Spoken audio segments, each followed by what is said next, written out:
I didn't want to just be a boat floating at sea aimlessly, like just kind of floating Wow. about. And I wanted to have purpose and direction in my life. And so that tattoo represents, you know what, God, my paddles are snapped. I don't want to direct Mm. my boat anymore. You lead my boat exactly where it needs to go. I feel like so much of my life has really been like trying to find where I belong, where I should go. And that's one of the things about our modern world is we have the whole world at our fingertips. Brad, it is so great to finally connect with you. I am stoked to have you on the show. Thank you. Thanks for having me. Absolutely. So we're going to just dive in right away. Why don't you tell us, who is Brad? Where do you find yourself? And something fun. Okay, so I was born in Ohio, but then I grew up in a small mountain town in Colorado. And I've got three siblings, so a bigger family. I then went to Western State Colorado University. I got licensed as a teacher, and I was like, I'm not ready to teach. So I basically just set out on a big adventure after college, and I'm really into snowboarding. So I was sponsored as a snowboarder and was competing in snowboarding, and basically worked in board sports for a while, everything from surfing to snowboarding. And in the back of my mind, I've wanted to be a firefighter for a long time. So started testing to become a firefighter and eventually got hired by a big city fire department here in Colorado. So I work for Colorado Springs Fire. And now I live in West Cliff, Colorado, which is a tiny little beautiful mountain town. I've got two boys and I'm married and I love Jesus. That sums it up. I love it. Well, it's hard to believe that years and years ago, a bunch of us grown up kids that loved snowboarding and were passionate about action sports. I'm trying to think back to when we all actually met. It was a little over 10 years ago, right? Yeah. Yeah, around And 2011. yeah, we Yeah. had this mutual friend. You had just said that you were living with him at the time, and he went on to start this little big thing called Camp Royal, this Mm-hmm. faith-based action sport camp. And I just remember sitting in his living room doing like Yeah. strategy sessions. We're all trying to figure it out. Right. Yeah, I remember that too. It was Yeah. so fun. But and Uh, then even just the love of snowboarding and action sports, and I know that your wife is super into snowboarding and she had a mhm. rad ministry years and years ago, and Yep. it was always fun to see the community just rally together. Yeah, absolutely. We'll be in here, 11 years later, whatever it is, and be able to connect after all that we've been through. Yeah. Yeah. Absolutely. Well, and I'm stoked to be able to share a little bit more of your journey with listeners that are tuning Yeah. in. You had referenced at the beginning that you're a firefighter, and I want to Mhm. back up just a little bit. As a kid, did you know that you always wanted to be a firefighter, or what was that like when people asked you when you were like 8 or 9 years old? What did you say? Yeah. So my sister thinks it's really cool that I actually became a firefighter because it sounds like I've wanted to be a firefighter for a long time. I don't necessarily remember that. I remember wanting to be a smoke jumper in particular. I think I saw a TV show and I saw people jump out of an airplane into a burning fire, and I thought that was cool. Wow. My sister's like, it's so cool that you actually became what you wanted to be as a little kid. All that said, I went through a lot to get here, and it wasn't like I didn't go into college planning to be a firefighter. And I love that. I was thinking about this because I've listened to your podcast now for a while, and just the fact that your podcast is all about the in between. And when you and I first met, I was in this in between stage, really trying to figure out what I wanted to do with my life and where I wanted to go. So I think to answer your question, it just fits me well. As a kid, I wanted to be a smoke jumper though. And instead of jumping into woods now, I get to run around the city on a fire engine. So I really enjoy Wow. that. I love it. I think back to, I don't really broadcast this to the world, but I grew up with a firefighter as a dad, a Oh, yeah. firefighter and a paramedic. So Yeah. I would hear these gnarly stories of like him at the top of the ladder and a backdraft explosion, like Yeah. melting his helmet almost to his head. And I Yeah. just remember thinking, why on earth would somebody do that? And then I learned about the opportunities like for the off days and the adventures they could have and how much of like family people they would become just Yeah. because it was, you're working 10 full 24-hour shifts a month, but you also get those 3 or 4 days off to be like, hey family, let's go camping, Right. you Right. know. and how awesome that is. Yeah, I didn't know your dad was a firefighter. Maybe I heard that, but Yeah, that's he cool. was 31 years firefighter, paramedic, ultimate Nice. retired just based off of physical limits, but Yeah. he's Yeah. definitely one of those BA type of older guys. Like Yeah, he's we're a still got unique it. breed for sure. Totally. Okay, so in the process of becoming a firefighter, like Yeah. you said, so you went to school to become a teacher and Right. then you were like, this is not for me. Once you decided to become a firefighter, how did you encourage yourself in that process to like keep after this dream? Because it's not just like an overnight thing, right? Right. Absolutely. I just want to say real quick about the teaching thing. I love my teachers. I think a lot of it for me was just wasn't the right time. I got out of college and I was, young and I wanted to go travel and snowboard and do all this stuff. So I think part of the reason I didn't start teaching right away was just the timing of it all. Mm. And then it took me 5 years to get on. Getting on as a firefighter can be very competitive, and I definitely got very discouraged at points. I became an EMT in 2011, and then I got hired in 2016 as a firefighter. So I spent 5 years there testing all over and not getting very far sometimes. Or I'd show up to test, and there would be thousands of people in the room testing with me for 40 spots or whatever it was. So it was a very testing time. I didn't know that was going to be such a testing time for me. I was working as an EMT, and I actually almost went down the nursing route. I started going to nursing school even just because I was like, man, I can't get hired as a firefighter. Might Mm. as well put all this medical work to use and go become a nurse. And in nursing school, like I'd taken a couple classes, and then I got to a point where I was like, I've put way too much work into becoming a firefighter to quit now. And shortly after that, I got hired, which is really interesting. I, Wow. attended orientations and ride-alongs, bought books, all this kind of stuff, and I wasn't getting on. And so it was like, all right, maybe I go somewhere else. But then I was like, no, you've gone too far to give up now. And then shortly after that, I got hired. Wow. So I love that. yeah, I think that That it's that's just determination. so oh, absolutely. And that's just Yeah, so I mean, it's so applicable to so many areas of life. You hear yeah, like we'll be sitting in church on a Sunday and you hear the pastor like, "Don't give up," right before you get there. And in reality, like it's so easy to be tempted to throw in the towel. yeah. Like 5 years is a long time.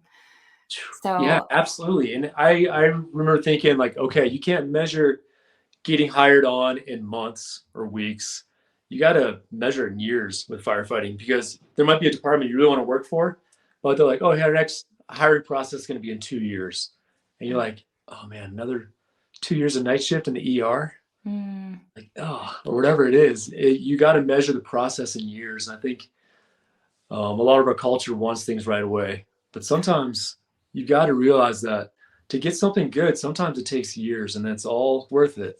wow. So I want to dive in. You recently released this really great tool that would help anyone who also has the desire to get into firefighting. Yeah. Um, I know that most people are probably aware by now that it's super hard, hundreds of people showing up for just a few spots. I'd Mhm. love to hear how this new adventure has been, the resource that you just released, whatever you want to share about it. Yeah. So this is really cool too. This is such a testament to how God works. Really, a couple years ago, I remember hanging out with a buddy and telling him, "Hey, I'm going to write a book that's aimed at helping people get hired as firefighters." Mm. And then I never pursued it. It's just kind of sat there in the background for a long time.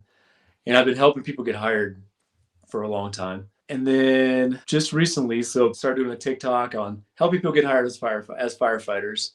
And the TikTok did extremely well. And it's like, well, I might as well write a book on this. And it's been slowly building. And then there's basically hey, there's a lot of interest in this. And honestly, a lot of the resources out there are very outdated. Mm.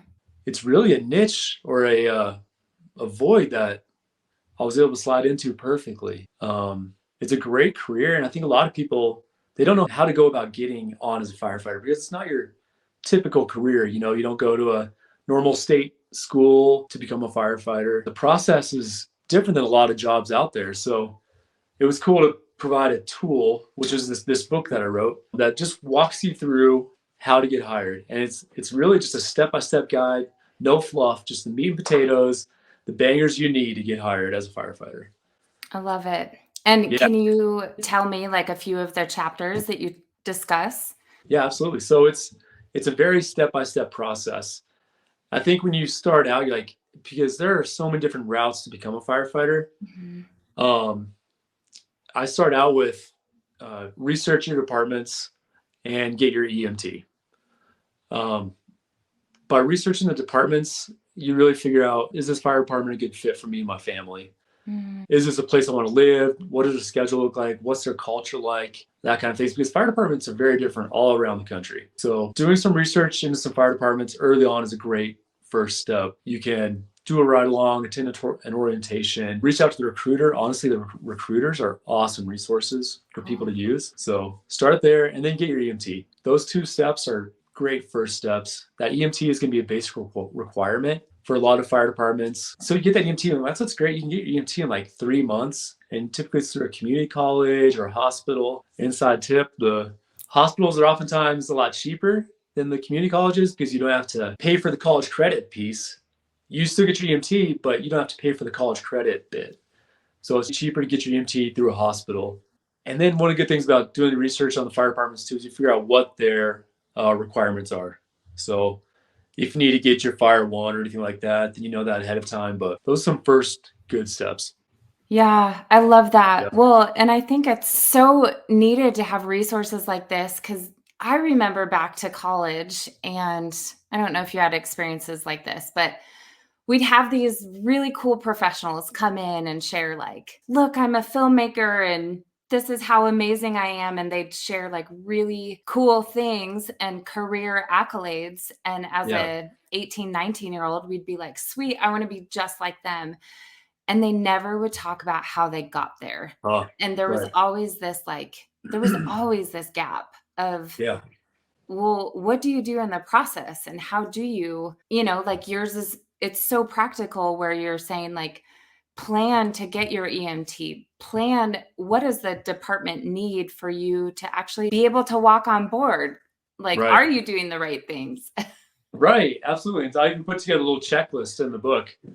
And there are a lot of things like you can get your fire one, you can become a paramedic, things like that. But those are steps that aren't necessary to get hired. So it's a very step-by-step guide to I help love you that. become a firefighter. Well, I think it's so important to especially have role models and mentors these days. I know that you shared some encouraging feedback even through email. Like, have you gotten some good responses from people that have just like dove right in? Yeah, I think that's been one of the scariest things about releasing a book. The firefighter community can be very judgy. Yeah.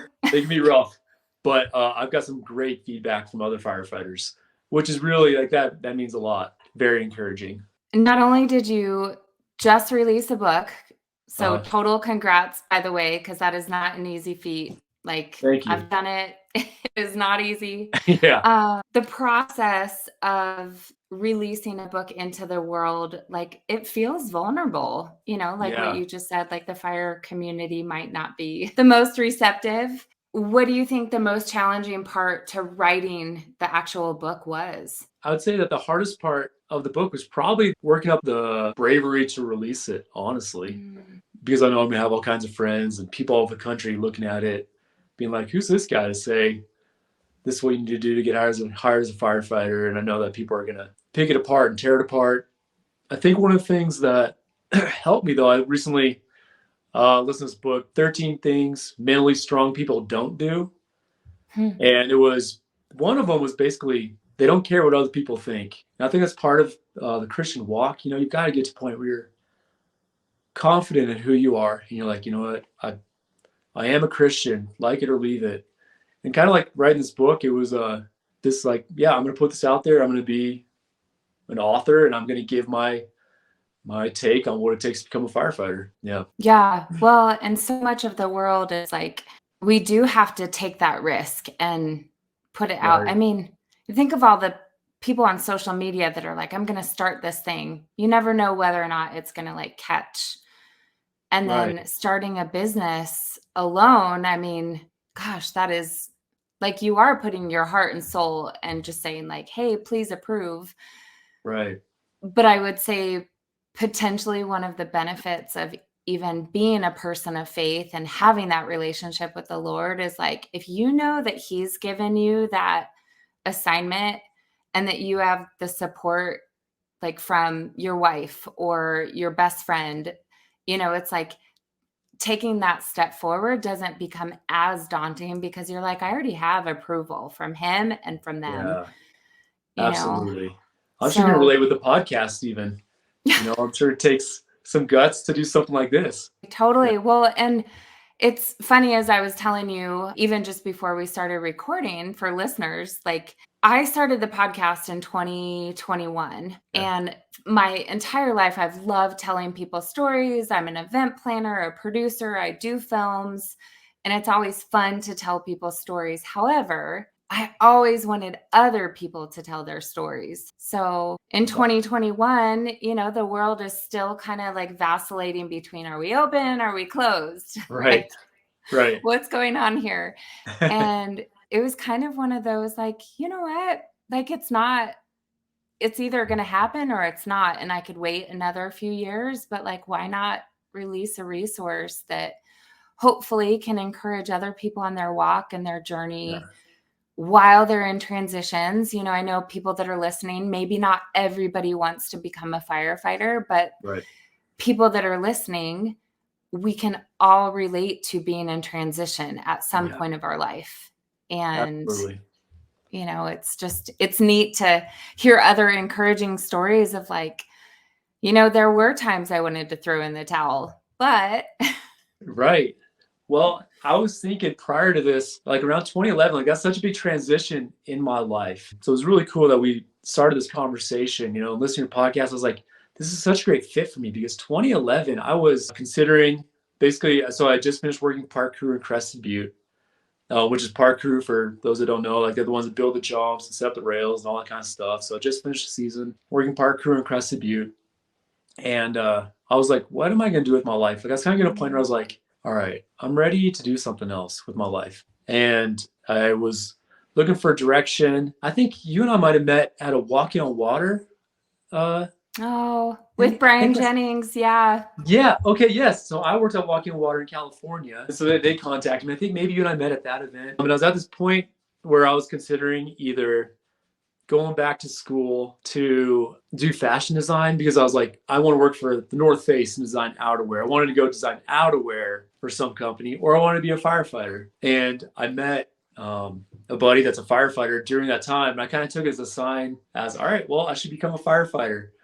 It's interesting. I thought you asked a great question the other day when you interviewed our friend Brandon Heidemann. He talks about hearing God's voice so much in that podcast, which is so awesome. And you're like, Brandon, what's that like to hear his voice? How do you know it's not just the pizza you ate before the night before? I was like, oh, great question, Wendy. Thank you.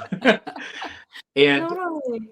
I feel We like all want to know, right? right, absolutely. And I feel like so much of God leading me has been Him opening doors, Him just giving me such a peace about the direction I'm going, or someone around me getting on board with something. Sometimes it can be my wife, even. Yeah, so I think going back to what I was actually going to originally talk about, a lot of my tattoos, I got a sleeve here that's a lot of it's based on God's will and Wow. wanting God's will for my life. So I have these broken paddles. Wow. And that was because I used to have this image in my head. I didn't want to just be a boat floating at sea aimlessly, like just kind of floating about. And I wanted to have purpose and direction in my life. And so that tattoo represents, God, my paddles are snapped. I don't want to direct my boat anymore. You lead my boat exactly where it needs to go. I feel like so much of my life has really been like trying to find where I belong, where I should go. That's one of the things about our modern world is we have the whole world at our fingertips. I remember getting out of college. Well, it felt like it was like high school. It kind of felt like my life was always in a funnel where it was like, okay, high school, college. Like I knew where I was going. All of a sudden it's like college opened up the whole world. When I got out of college, it was like, now what? I can do anything. And so for the listeners out there, I have a sleeve based on a bit by John Newton, the same guy that wrote Amazing Grace, wrote this beautiful poem about a kite. And I'm not going to put it nearly as eloquently as he did, but he describes this kite that's pulling and tugging on its string. And the kite's like, if only the string would break, I could go show the world what I've got. And then one day that string snaps. And instead of the kite just being like, woohoo, I'm free, it just crashes into the rocks below. And the author is basically like, oh, how much I am like this kite, where I think so often I know what is best for me. But in reality, God has these things in place to keep me right where I am, to keep me flying. And it's a beautiful poem that my dad shared with me, basically shared with me. And I was like, I'm going to get a tattoo based on that poem. Wow. I Yeah, love so much of my that. life has been like, what's God's will for me? Where should I go? Trying to find where to go in life. Yeah. I know what my purpose Yeah. is, but just trying to figure out, what's next? What's the next step for me? Yeah, Yeah. absolutely. Well, and I think there's so many people that can relate to that. Just personally speaking, I can so relate to that even now of just being like, I've had all these career accolades, but Hmm. I don't want to just jump at something because it looks like a flashy opportunity. Like, I want to know that there's purpose and meaning in it. And Right. then, even with the desire to still see God fulfill certain dreams, it's so neat to see other people that are like, I'm chasing God's will, whatever that looks like. And, Yeah. the story that you shared about the kite being, separated from its Mm. cord. And it reminds me of, the kite falls into the rocks, but it also reminds me of that Charles Spurgeon quote of like, I've learned to kiss the waves that have slammed me into the rock. Oh. Huh. And it's like these situations that like throw us into the rocks. Like we can look at it as like life is throwing us, tossing us all around, throwing us into the rock. Or what is the rock to us? Is that the rock of ages? Is that like God? And learning to dance with like the stuff that throws us like back to God, to trust him with our journeys, to Right. ask him to lead our steps and direct our paths. Right. I love that. So that's Yeah. all so neat. Yeah. Well, one of the questions, I know that you had gotten married, I think 6 or 7 years ago-ish. Yeah. Yeah. Um, 7 years, 7 years. and you guys have 2 boys, which Yeah. is so fun to see, just like fun pictures on social media. And so you're working full time, you're a husband full time, a dad full time, and then you release this book, but yet you still make time for family. And I guess I'm curious, like, how being a man of faith Mm. has allowed you to like balance it all. Yeah, it's a great question. I would have to say being intentional is one of the most important things when it comes to that balance. And there are things where I'm like, gosh, I want to get more involved with the men's group at church, wherever it is. There are always areas where I'm like, it'd be great to include that. Like, I think so much of life is just learning how to balance our time. Mhm. So I think I'm very intentional with my time.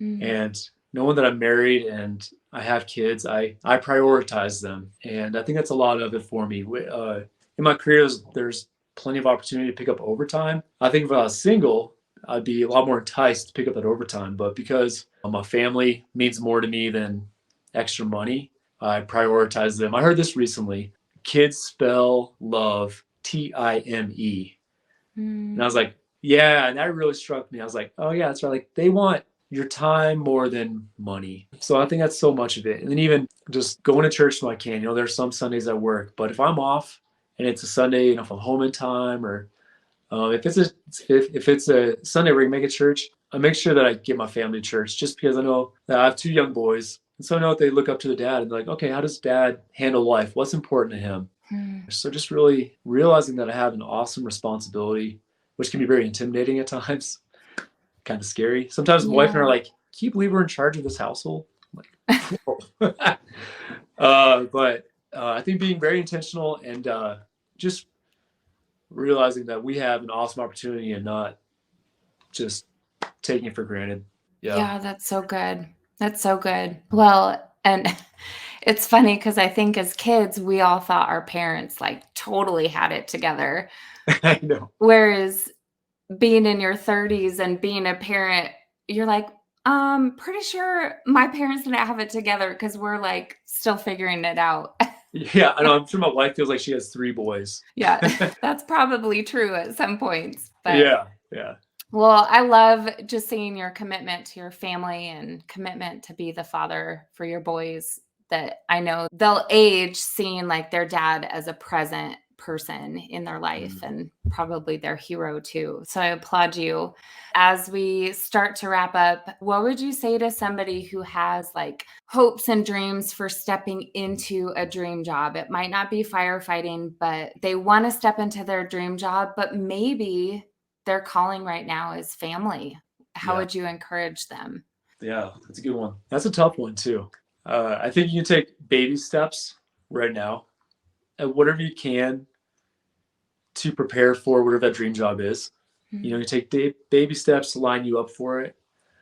Um, know that this is a season of life. I think sometimes my wife and I have to remember that with our kids right now because they're very young. And so it'd be hard for us to get out with other couples or to go do all the camping, whatever it is that we want to do. We just have to remind ourselves that this is a season of life. And my wife, her and I have talked about this because we didn't have kids when I got hired as a firefighter. So in a way, I haven't had to really walk through that. Whereas my wife, she's had to put some of her stuff on the back burner. And she brought up a good point where she was like, you know, I can't have my identity wrapped up in my career or wherever that dream job is. So I think just keeping a healthy perspective along with taking those baby steps to line yourself up with that dream career. Yeah. Yeah, I know you're not so alone. I have talked to my wife about because it's hard for her. She's I know some ladies are like, I've always wanted to be a stay-at-home mom. And obviously there are shifts where I'm gone for 24 hours. I've been gone up to 72 hours. And so it's really hard for my wife to do any type of work. So she's really had to put some stuff on the back burner. And gosh, I don't take it for granted. Yeah. Yeah, Yeah. I really Well, appreciate it. well, and I know that your wife has incredible creative talents, and Yeah. even just seeing from afar, like the gifts that God's given her. And that's so, I just believe that God is such a faithful father. So if the calling right now is to be at home with family, Yeah. like as she cherishes the time with the boys, and as you guys realize they're only going to be young for so long, and then Yeah. this timeline that we have, like we see it like our life is like an inch, and God is like, you have no idea what I have planned in like 15 years, which could be unbelievable. Oh, totally. And it's neat to see the way that you guys have supported each other, and she's launched some of her stuff from makeup to hair, and it's Yeah. just, it's cool to see the balance, and then even just her support of your recent work. So how can we find your book? I know it's through the link in your bio, but how Yes. would a listener find your book? So you can go to Etsy. We put it up on Etsy. We made a really beautiful ebook. Type in "get hired by a fire department," or you can search by my name. Okay.